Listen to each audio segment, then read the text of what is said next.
cigarette. Plus, what's the worst thing that could happen? Please, it's not as bad as the Canadian taxes. But I mean, it is getting pretty tough to live in this economy. And what if I get so addicted to smoking that I buy more and more cigarettes, but I can't afford to pay my taxes, so then I don't. But the CRA finds out to take away my house, my money, my furniture, and everything I own, and I'm homeless living in the streets, only having my little cigarette to keep me warm.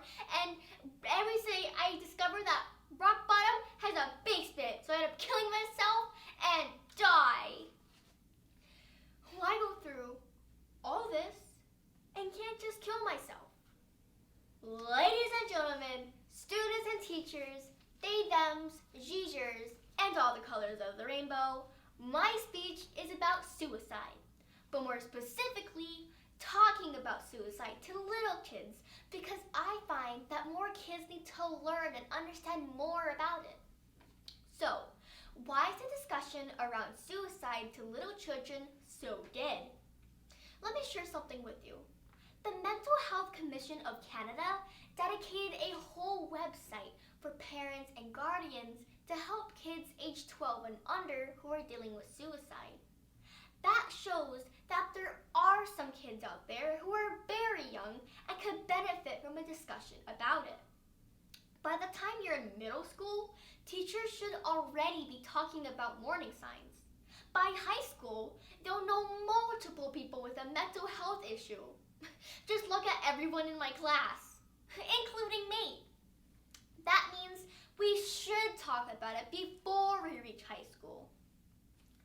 Unfortunately, the discussion around suicide to little children is so dead, but it's time to revive it.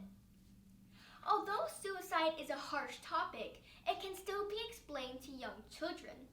And before you get scared, it won't influence them in self-harm, but can actually do the opposite. A study published in the Journal of Social Science and Medicine shows that kids who watched the season 2 of the Netflix series 13 Reasons Why, which is about a girl committing suicide, were less likely to self-harm.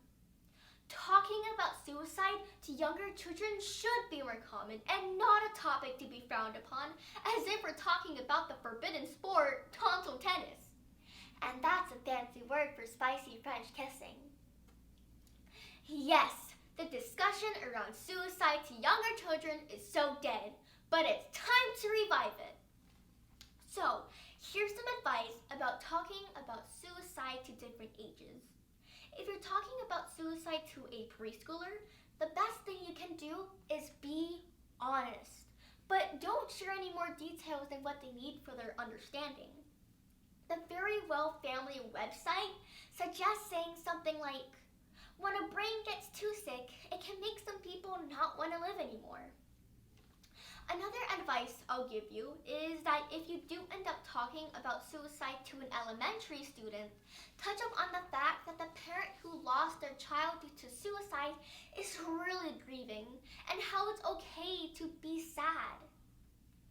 So yes, the discussion around suicide to younger children is so dead, but you can revive it.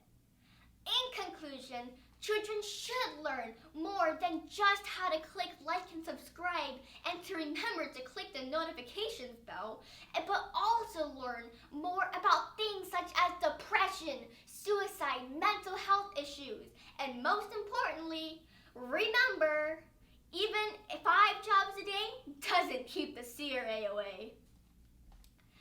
I also hope that we now remember that talking about suicide doesn't have to die, that we can revive this discussion. And I also hope that you will not hang me for the cigarette at the beginning of my speech. Thank you.